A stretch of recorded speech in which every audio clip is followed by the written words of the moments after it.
After silvering ये एक equivalent mirror जैसा काम करने लगता है।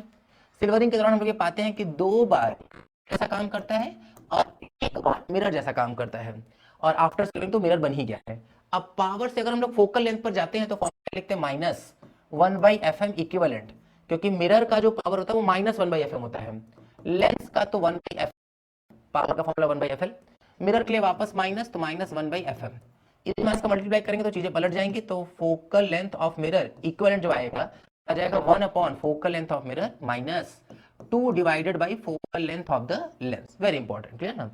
अब हम लोगों को इस फॉर्मूले को ले आने के बाद अब इस क्वेश्चन को करना शुरू कर देना है। यहाँ पे जो जो भी कहानी लिखी गई है उसके हिसाब से अप्रोच करते हैं। पहली बात पूरी बात पढ़ लेते हैं एक बार। क्या लिखा हुआ है? Find distance. हम लोगों को x की वैल्यू वो बतानी है of the object so that the object and image कॉन्साइड। Object और इमेज क्या कर जाए? कॉन्साइड कर जाए। फिलहाल ये सब आगे देखेंगे क्या कैसे करना पड़ेगा, लेकिन सबसे पहले हम लोग सिल्वरिंग के बाद जो ये इक्विवेलेंट मिरर जैसा काम करेगा उस मिरर का फोकल लेंथ पता लगाते हैं।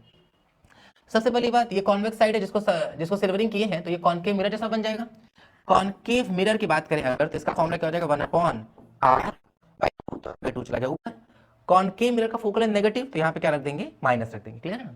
फिर अब देखते हैं -2 into 1 focal length of lens, क्या फॉर्मूला होता है? Mu -1 under bracket 1/r1 -1/r2। ये तो तब लगाते हैं जब सराउंडिंग में एयर होता है, कुछ नहीं बोला गया तो हम लोग एयर मान के चल रहे हैं।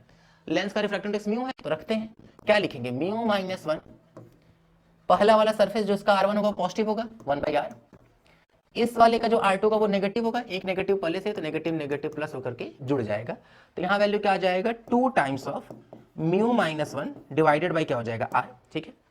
और वैसे भी कॉन्वेक्स लेंस है, कन्वर्जिंग लेंस जैसा बिहेव कर रहा है, कन्वर्जिंग लेंस जैसा है तो फोकल लेंथ होगा वो पॉजिटिव पॉजिटिव ही चल रहा होगा, ठीक है। आगे बढ़ रहे हैं हम लोग, देखते हैं एक बार। अगर हम लोग इस वाली कैलकुलेशन को सॉल्व करें, ध्यान देते हैं, तो इस वाली कैलकुलेशन हम लोग क्या पा रहे हैं भाई कि डिनोमिनेटर तो सेम है, r ही लेते हैं। ऊपर देखते हैं यहाँ पे कितना है? -2।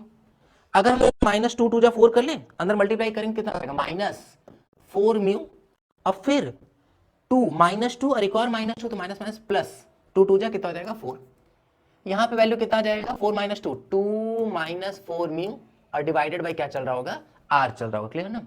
और अगर ये हम लोग देख रहे हैं किसके इक्वल चल रहा है, तो ये तो इक्वल चल रहा है 1 focal length of mirror equivalent के। पलट देंगे कहानी को तो जो इक्विवेलेंट मिरर है उसका फोकल लेंथ कितना हो जाएगा? r/2 माइनस कितना हो जाएगा? 4 म्यू हो जाएगा, क्लियर। अगर हम लोग यहाँ से 2 कॉमन ले लें तो 2 का मल्टीप्लाई इधर भी कर सकते हैं, तो 2 टाइम्स ऑफ fm, अभी समझ में आता है कैसे क्यों कर रहे हैं ऐसा।